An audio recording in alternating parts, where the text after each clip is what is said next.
Hello दोस्तों, मैं हूं आपका दोस्त जमदार अंसारी और आप लोगों के लिए शुरू कर रहा हूं एलटी ग्रेड के लिए एक विशेष कोर्स जिसमें आपको हर तरह से पोइट्री, फिक्शंस, ड्रामा और history of English literature, literary movements और फिगर ऑफ स्पीच सब कुछ फ्री ऑफ कॉस्ट आपको प्रोवाइड किए जाएंगे।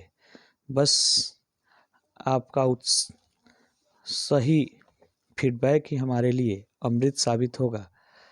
आज हम आप लोगों के लिए लेके आए हैं रॉबर्ट ली फ्रॉस्ट की एक बेहतरीन poem.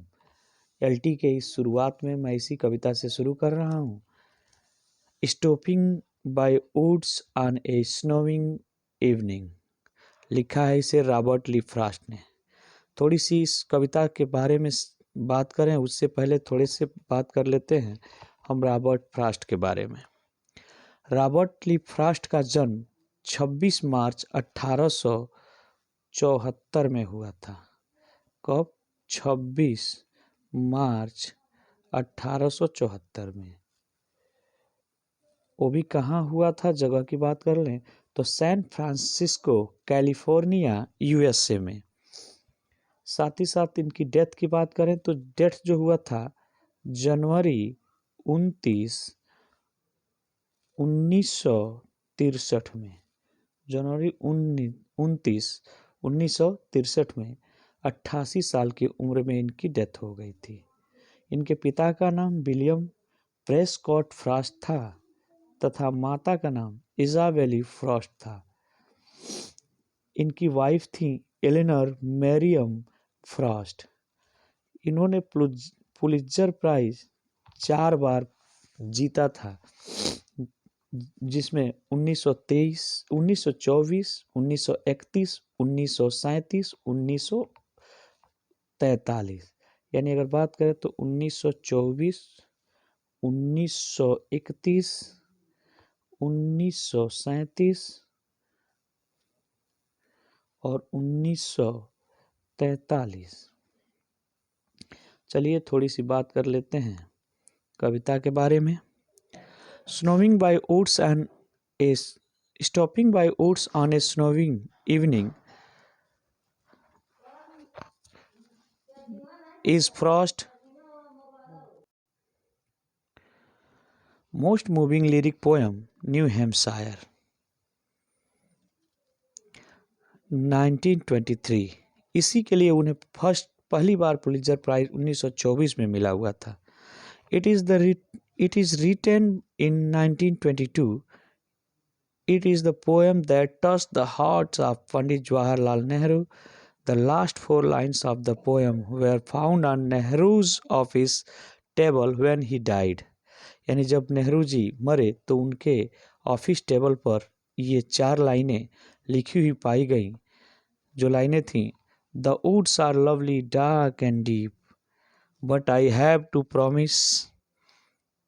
have promised to keep, and miles to go before I sleep, and miles to go before I sleep। ये कविता की लाइनें इतनी मशहूर हुई कि इस लाइनों को एक हिंदी कवि हरिवंश राय बच्चन ने लिखा कि गहन सघन मनमोहक बन तर मुझको आज बुलाते हैं, गहन सघन मनमोहक बन तर मुझको आज बुलाते हैं, किंतु किए जो वादे मैंने याद मुझे आ जाते हैं, किंतु किए जो वादे मैंने याद मुझे आ जाते हैं, अभी कहाँ आराम बदा ये मूक निमंत्रण छलना है, अभी तो मुझको, अभी तो मुझको, अभी तो मुझको मीलों चलना है, सोने से पहले मीलों चलना है। अगली लाइन में कह रहा है कि this poem is simple but has deep meaning on the surface level. It seems that it is no more than a simple tale of the poet's who stopping one evening along a country roads to watch the snowfall in the woods. हम यूँ कह सकते हैं कि जो कवि है वो एक घोड़े पर सवार होकर बर्फीले जंगल में से होके जा रहे हैं। वह उस सुंदर वन में कुछ देर रुकना चाहते हैं, परंतु वह रुक नहीं सकते क्योंकि उन्हें किसी को दिया हुआ वचन निभाना है और सोने से पहले मीलों तक जाना है। चलिए थोड़ा सा आगे बढ़ते हैं और बैकग्राउंड देखते हैं कविता का। बैकग्राउंड की बात करें तो Frost wrote the poem in June 1922 at his house in Shaftesbury, Vermont. He woke up the whole night to write the long poem, New Hampshire, and finally finished when he realized morning had come. जब सुबह होने लगी तब उनको महसूस हुआ कि ये पोएम कंप्लीट हो गई है. He went out to enjoy the sunrise and suddenly caught the ideas for stopping by woods on a snowy evening. He wrote new poem about the snowy evening and the little horse, as if I would had a hallucination in just a few minutes about the strange. चलिए दोस्तों, ये तो background था. थोड़ी सी कविता की लाइनों पर विशेष ध्यान देते हैं और हम प्रयास करेंगे कि इसका जो एक्सप्लेनेशन है, अनुवाद है, वो हिंदी में हम समझें और जहाँ बात ना समझ में आएगी वहाँ पर देखेंगे. कह रहा है कि whose woods are I think whose woods these are I think I know. किसके हैं ये जंगल, मैं सोचता हूँ, मैं जानता हूँ. whose मीन्स किसके, woods मीन्स जंगल, these ये are I think I no माने किसके ये जंगल हैं, मैं सोचता हूँ, मैं जानता हूँ. अगली लाइन में देखिए क्या कह रहे हैं.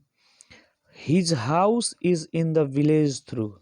कह रहा है कि मैं जानता हूँ कि उसका घर गांव में है.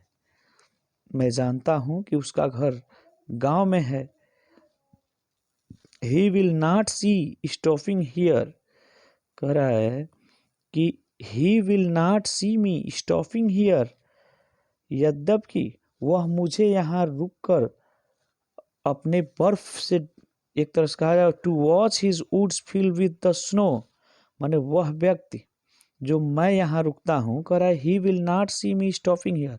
वह मुझे यहाँ रुके हुए नहीं देख सकता है, यानी मैं यहाँ रुका हूँ, वो मुझे नहीं देख सकता. To watch his woods fill with the snow, कि मैं अपने बर्फ से ढके हुए जंगल को निहारते हुए नहीं देख सकेगा. वह अपने बर्फ से ढके हुए जंगल को निहारते हुए नहीं देख सकेगा कि मैं यहाँ पर रुक के उसके बर्फ से ढके हुए जंगलों को निहार रहा हूँ. एक बार पुनः तेजी से देखते हैं. कह रहा है कि whose woods these are I think I know. ये जंगल किसके हैं, मैं सोचता हूँ, मैं जानता हूँ. His house is in the village through. उसका घर गांव में है. कह रहा है कि उसका घर गांव में है. विलेज 2. यद्यपि he will not see me stopping here. मैं जानता हूँ कि वह मुझे यहाँ रुक कर to watch his woods fill with snow, अपने बर्फ से ढके हुए जंगल को निहारते हुए नहीं देख सकेगा. अगली लाइन देखिए, बहुत ही खूबसूरत लाइन है. My little horse must think it queer. मेरा छोटा सा घोड़ा मेरे यहाँ रुकने पर आश्चर्य करेगा. कह रहा है कि my little horse must think it queer. मेरे इस छोटे से घोड़े को यहाँ रुकने पर बड़ा ही विचित्र महसूस हो रहा है. टू स्टॉप विदाउट ए, कह रहा है कि to stop without a farm house near, क्योंकि यहाँ नज़दीक में कोई घर भी नहीं है, कोई फार्म हाउस भी नहीं है.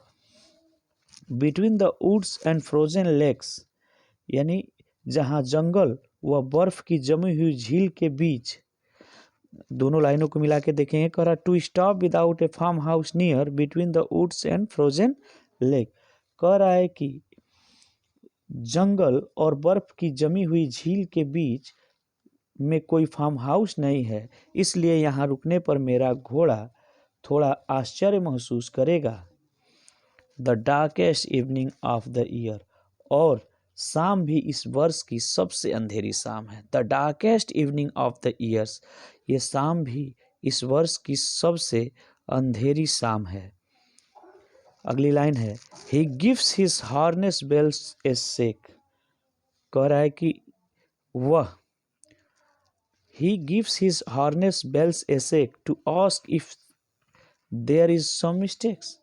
वह अपने साजो सामान में लगी हुई घंटियों को यह पूछने के लिए हिलाता है। He gives his harness bells a shake. कह रहा है यहाँ हार्नेस मीन्स होता है चमड़े की पट्टियों से घोड़ों की पीठ पर उसके साज को कसकर बांधे रखने वाली एक, जैसे हम लोग सजाने के लिए घोड़े को रखते हैं, उसके कान के बगल से लगाया गया होता है, उसमें कई देहात में बोलते हैं घुघुर टाइप के, तो उस तरह की चीज़ों को तो वह हिला के पूछता है, अपने साजो सामान में लगी हुई घंटियों को वह पूछने के लिए हिलाता है। To ask if there is some mistakes, कि क्या कोई गलती हो रही है। मैंने अपने मालिक से पूछता है, कवि से पूछता है कि क्या हमसे कोई गलती तो नहीं हो रही है। The only other sounds to weep, कह रहा है कि the only other sounds to sweep of easy wind and downy flakes, कह रहा है यहाँ हल्की हवा की झोंके की गिरती हुई नव बर्फों की पत्थरों पर। कह रहा है कि यहाँ ध्यान से देखिएगा, the only other sounds the sweep, माने इसके अलावा दूसरी कोई आवाज है, क्या है, of easy winds and downy flake, वह है हल्की हवा के झोंके की और गिरती हुई नरम बर्फ के पत्थरों की। माने जो नरम बर्फ के छोटे छोटे पत्थर गिर रहे हैं, जो हल्के हल्के टुकड़े गिर रहे हैं, कोमल पत्थर गिर रही है, या यूं कहें कि ओलों की हल्की बरसात हो रही है, उसकी यहाँ और कुछ दिखाई नहीं दे रहा है। एक बार पुनः देखेंगे इस लाइन को। He gives his harness bells a shake to ask if there is some mistakes। कह रहा है कि वह अपने साजो सामान, यानी कि जो घोड़ा है उसके लिए बात हो रही है ये, कह रहा है अपने साजो सामान में लगी हुई घंटियों को यह पूछने के लिए हिलाता है कि to ask if there is some mistake, कि कहीं कोई गलती तो नहीं हो रही है। The only other sounds the sweeps, इसके अलावा दूसरी आवाज़, यानी कि सिर्फ एक ही आवाज़ सुनाई दे रही है, और क्या है, to of easy wind and downy flakes, यानी हल्की हवा के झोंकों की और गिरती हुई नर्म बर्फ के पत्थरों की। लास्ट लाइन है जो बहुत ही फेमस लाइन, जैसे मैंने पहले ही बताया कि पंडित जवाहरलाल नेहरू जी इसे अपने रीडिंग टेबल पर हमेशा रख के सोते थे और हमेशा इस लाइन को पढ़ते थे, और इस लाइन से वही नहीं बल्कि हरिवंश राय बच्चन जी भी बड़ी प्रभावित थे। The woods are lovely dark and deep, कह रहा है जंगल प्यारे हैं, अंधेरे हैं और सघन हैं, but I have to promise to keep, किंतु मुझे तो वचन को निभाना है, and miles to go before I sleep, और सोने से पहले मीलों जाना है, and miles to go before I sleep, और सोने से पहले मीलों जाना है। एक बार पुनः जल्दी जल्दी में मैं इस चीज़ को रिपीट करता हूँ। Whose woods these are I think I know, मैंने किसके हैं ये जंगल, मैं सोचता हूँ, मैं जानता हूँ। His house is in the village, though, उसका घर गांव में है, यद्यपि he will not see me stopping here to watch his woods fill with the snow, वह मुझे यहाँ रुककर अपने बर्फ से ढके हुए जंगल को देखते हुए नहीं देख सकेगा, यानी निहारते हुए नहीं देख सकेगा। ये 4 लाइन कंप्लीट हुआ। My little horse must think it queer to stop without a farm house near, मेरा छोटा सा घोड़ा मेरे यहाँ रुकने पर आश्चर्य करेगा, जहाँ पर कोई फार्म हाउस भी नहीं है। Between the woods and frozen lakes, यानी कह रहा है कि जंगल और बर्फ की जमी हुई झील के बीच कोई फार्म हाउस भी नहीं है, यहाँ पर रुकने पर मेरा घोड़ा आश्चर्य महसूस करेगा। The darkest evening of the year, क्योंकि जो ये शाम है वो इस साल की सबसे अंधेरी शाम है। तीसरी, he gives his harness bells a shake, वह अपनी गले में लगे साजो सामान को, यानी जो घंटियां होती हैं उसको बजाता है। To ask if there is some mistakes, और पूछता है कि हमसे कोई गलती तो नहीं हो रही है। The only other sounds to sweep to easy winds and downy flakes, कह रहा है कि इसके अलावा दूसरी आवाज़ जो है वह है हल्की हवा के झोंके की और गिरती हुई नरम बर्फ की पत्थरों की। लास्ट लाइन है, the woods are lovely dark and deep, जंगल प्यारे हैं, अंधेरे हैं और घने हैं, but I have promise to keep, और मुझे तो वचन निभाना है, किंतु मुझे तो वचन निभाना है, and miles to go before I sleep, और सोने से पहले मुझे मिलो जाना है। आइए थोड़े से फॉर्म और स्ट्रक्चर की बात कर लेते हैं इस पोएम की।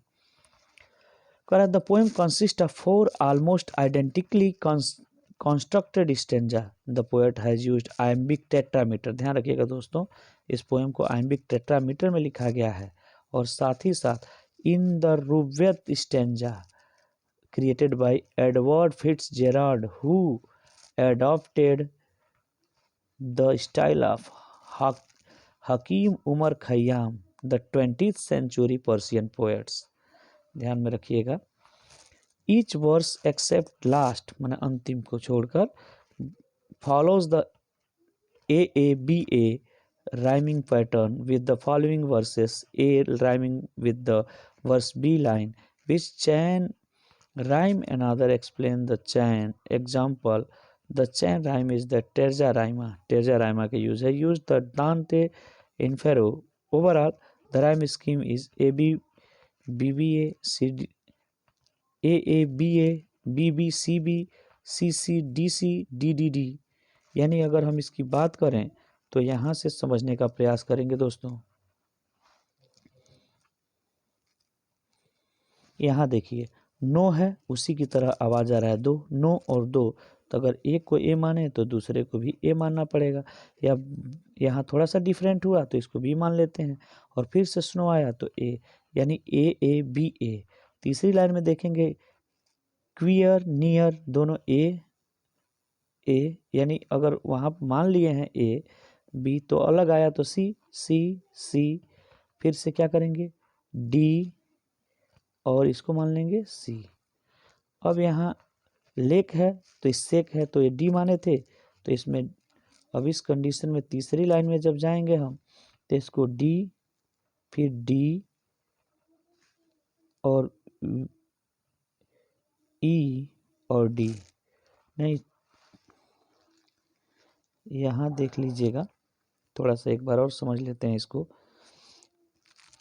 यानी जब अंतिम लाइन को देखते हैं तो देखिएगा यहाँ स्पष्ट लिखा गया है A B B C D C, और लास्ट वाले लाइन में सब डी ही है, यानी कि डीप कीप स्लीप सीप सब डी को ही डी मान लिया गया है, इसलिए यहाँ पर हुआ।